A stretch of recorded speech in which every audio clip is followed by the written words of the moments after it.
Garments সেই সেই দোকানের মালিকই কিন্তু লামিসার বাবা। টাঙ্গাইল সদরে যে মার্কেট, সেই মার্কেটের পানামা গার্মেন্টসে আমরা জানি যে সেই লামিসার বাবার দোকান রয়েছে।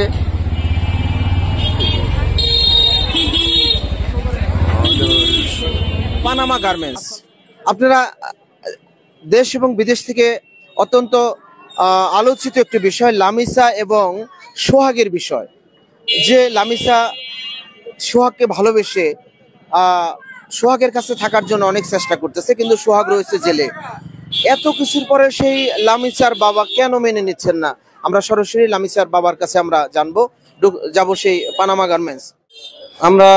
আমরা সেই অত্যন্ত সুনাম ধন্য একটি গার্মেন্টস, একটি দোকান যেটি আমরা ছোটবেলা থেকে দেখেছি, সেই পানামা গার্মেন্টস। সেই দোকানের মালিকই কিন্তু লামিসার বাবা। এই যে এত সমালোচনা, দেশ বিদেশ থেকে এত কমেন্টস, মা বাবাকে এত দোষারোপ, এটা কেন করা হচ্ছে? আমরা সেই প্রশ্নটা সেই লামিসার বাবার কাছে জানবো। আসসালামু আলাইকুম। ওয়ালাইকুম আসসালাম।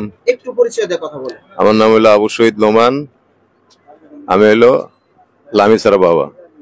আচ্ছা, এই যে দেশ বিদেশে মিলিয়ন মিলিয়ন লোক আপনার মেয়ের বক্তব্যগুলা দেখতেছে, সোহাগকে ভালোবেসে সে তার মানে ইজ্জত একবারই দেখাচ্ছে, অন্য কাউকে দেখাবে না, এই যে এরকম একটি কথায় মানুষ মর্মাহত যে বাবা মেয়ের কথায় কেন রাজি হচ্ছে না, কিংবা ছেলেকে জেল খাটাচ্ছে। এই মেয়েকে তাকে শিখানো বাসা দিয়ে তাকে এরকম করা হচ্ছে, শিখাইয়া যাদের যা করার সে করতেছে, এবং বাবার কাছে তারা ফিরে আনতে দিতে চাচ্ছে না।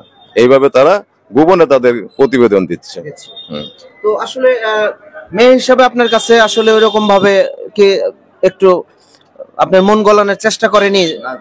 মেয়ে হিসাবে আমার কাছে কোনো তারা মন গলানোর জন্য চেষ্টা করে নাই। তার মেয়েকে তারা দূরে রেখে এরকম কাজ করছে, মেয়েকে দূরে রেখে। হ্যাঁ। তো এই যে এখন কি, এই যে যা কিছু হয়ে গেছে, এখন লামিসার যে সোহাগের কাছে যদি বিয়ে হয়, যদিও আসলে বয়সের বাধ্যবাধকতা আছে, আইন সবার ঊর্ধ্বে, কিন্তু মানবিকতা বলতে একটি কথা রয়েছে। যেহেতু মেয়ের স্বেচ্ছায় বলেছে, একটি বাচ্চা নষ্ট করেছে, তারপর পরপর 4 বার ছেলের বাড়িতে গেছে, তো সেই ক্ষেত্রে একজন বাবা হিসাবে মানবিক দিক থেকে একটু নরম হয়ে একটু মেয়ের ভবিষ্যৎটা এই যে মেয়ে বাচ্চা নষ্ট করছে, এটা একটা পুরো একটা অপবাদ দিচ্ছে, এবং বাবা যে তার মেয়েকে নিয়ে মেরে ফেলবে, এটাও একটা অপবাদ। সেটাই, যে বাবা মাকে নিয়ে মেরে ফেলবে, এটা মিথ্যা এবং ভিত্তিহীন একটা বানোয়াট কথা। আচ্ছা, এখন কি সেই লামিসা এবং সোহাগ দুইজনের জুটি একাত্র বেঁধে দেওয়া যায় না? একটু বেঁধে দেওয়া যায় না? একটু আপনার কাছে একটু নেব, একটু বলেন। এই বন্ধু একটু মানে আসলে কি মেয়েকে ওখানে দেবেন না নাকি দেবেন, একটু এইটা আপনার কাছে একটু, আমার দেশ বিদেশে সবাই জানতে চাইতেছে। আল্লাহ, মেয়েকে আমার থানায় কোর্টের থেকে সার্চ ওয়ারেন্ট করা আসছে, থানায় জিডি করা আসছে, এবং আমার হাতে যদি মেয়েকে পাই, আমি তার সেই জন্য চিন্তা ভাবনা করবো।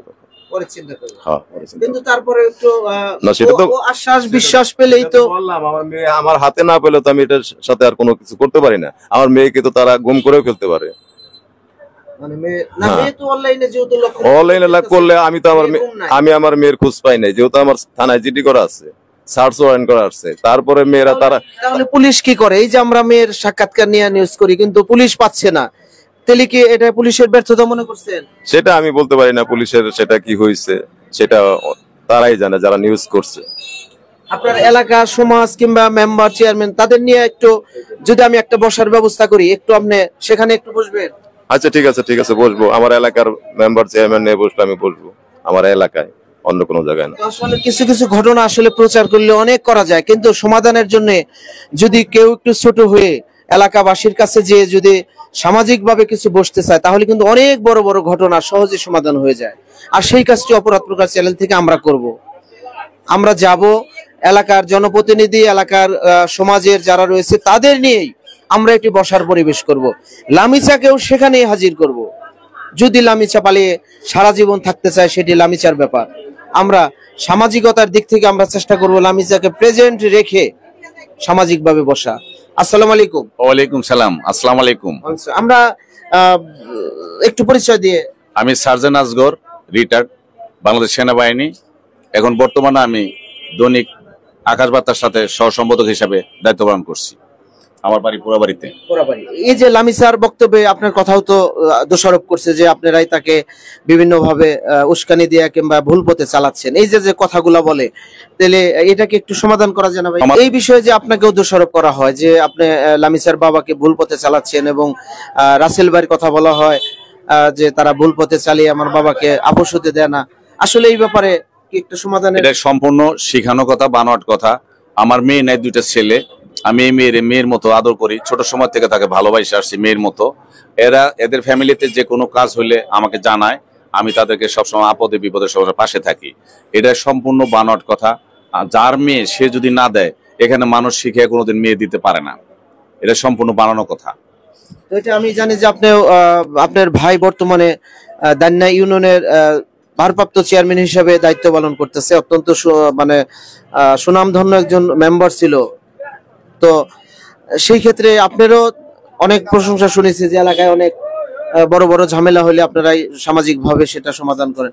এই বিষয়ে কি একটু সামাজিক ভাবে বসার ব্যবস্থা করে সমাধান করা যায় না? আমি গত 28 তারিখে, এটা একটা তারিখ ছিল কোর্টে, আমি শরীফ মেম্বার, রাজদা মেম্বার এবং ছেলের চাচা জলিলকে ফোন করে আমি নিজে জানাইছি, আলমগীর এবং আতোয়ার রহমানকে বলছি যে আপনারা আসেন, মেয়ের বাবারে আনার দায়িত্ব আমার। রাসেলের চেম্বারে শুধুই না, তারা অন্যান্য পত্রিকার সাথেও রয়েছে, সাংবাদিক বলতে হবে। আচ্ছা, তারা এবং অন্যান্য পত্রিকার সাথেও রয়েছে। ওনারা আমার সাথে কথা হয়েছিল 27 তারিখ রাত্রে, সকাল 9টার সময় কোর্টে আসবে। মেয়ের বাবাকে রাখার দায়িত্ব আমার, আমি রাখছিলাম এবং তার মামিকেও সাথে রাখছি, ছেলের চাচারে রাখছি, 2টা মেম্বার রাখছি নান্দা কুমিল্লির। কিন্তু ওই সাংবাদিক সাহেব আতর রহমান, উনি আমাদের সাথে মিল না করে একজন ব্যারিস্টার নিয়ে করে যায় জামিন করার জন্য লুকিয়ে গেছিল। পরে যখন জামিন হয় নাই, তারপরে 11:30টার সময় আমাদের কাছে আসছে যে তাহলে কি করা যায়, আজকে বসেন। তখন আমরা বলছি না, আপনি চালাকি করছিলেন, জামিন করে আমাদের সাথে আর কথা বলবেন না, এখন আজকে আমরা বসুন না, আমরা পরে জানাম। এই কথা বললে আমরা চলে আসছি। কিন্তু আমরা আপোষের জন্য রাজদা মেম্বার, শরীফ মেম্বারের সাথে আমরা 1 মাস আগে থেকে প্রস্তাব দিয়ে আসছি, শুধু হচ্ছে না এই 2জন সাংবাদিকের কারণে। কারণ তারা স্থানীয় মানুষ, তাদের সাথে আমরা পয়সা যদি মেয়েটা দেই, তাহলে আমাদের সাথে মেয়ের কোনো আপদ বিপদ হলে আমরা তাদেরকে ধরতে পারব বা বলতে পারব। আর যদি এই সাংবাদিকের হাতে দেই, তারা আজকে আছে কালকে নেই, তার জন্য আমরা তাদেরকে বিশ্বাস করি নাই। আসলে সাংবাদিকের হাতে তো তারা চায় নাই, তারা তো মানে সাংবাদিকের হাতে দিবেন, এটা তো তাদের কাজ না। তারা মেয়ের আইনগত দিক থেকে জটিলতা আছে, মেয়ের আক্ষেপগুলা প্রকাশ করছে, এই তো। তারা কি মেয়েকে চায়? তারা বলছে, আতর রহমান নিজেই বলছে তার অফিসে ডাইকে নিয়ে যে আমি উকিল দিমু, উকিল বাপ হিসাবে মেয়েটা আমার কাছে দিয়ে দেন, আমি থাইকে এটা বিয়ে করে দিই। তখন আমরা বলছি না, ওই এলাকার স্থানীয় মেম্বার থাকবো, চেয়ারম্যান থাকবো, গণমান্য ব্যক্তি থাকবো, ইউনিয়ন পরিষদের সালিশ হবো, আপনার এই অফিসে হবে না। আমরা তখন তাকে এই প্রস্তাব জানাইছি। আপনার কোন এলাকা ছিল ভাইয়া? আমার এলাকা হলো গোসাইবাড়ি কুমিল্লি।